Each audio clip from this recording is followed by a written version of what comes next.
Nee. En waarom net? Gewoon hè, omdat ik Sinterklaas al heel vaak jongen ha. Juster wie het eerste Sinterklaasjournaal op televisie.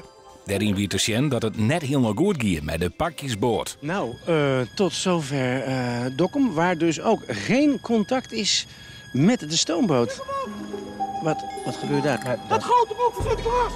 Dat lijkt inderdaad wel. Het Sinterklaasboek. Ja, het grote boek van Sinterklaas. Ja. En hoe kwam dat er? Hij weer uit de boot van. Hoe kan dat? Door de storm. Het is dus nog maar afwachten of dat al een keer goed gaat. Wielst Dokkum al in rep en roer is. Nou, het begint nou te broeien. Ja, ik wie aanroende sneur in de stad. En de enkeliers die hingen de pietjes en londe gevels.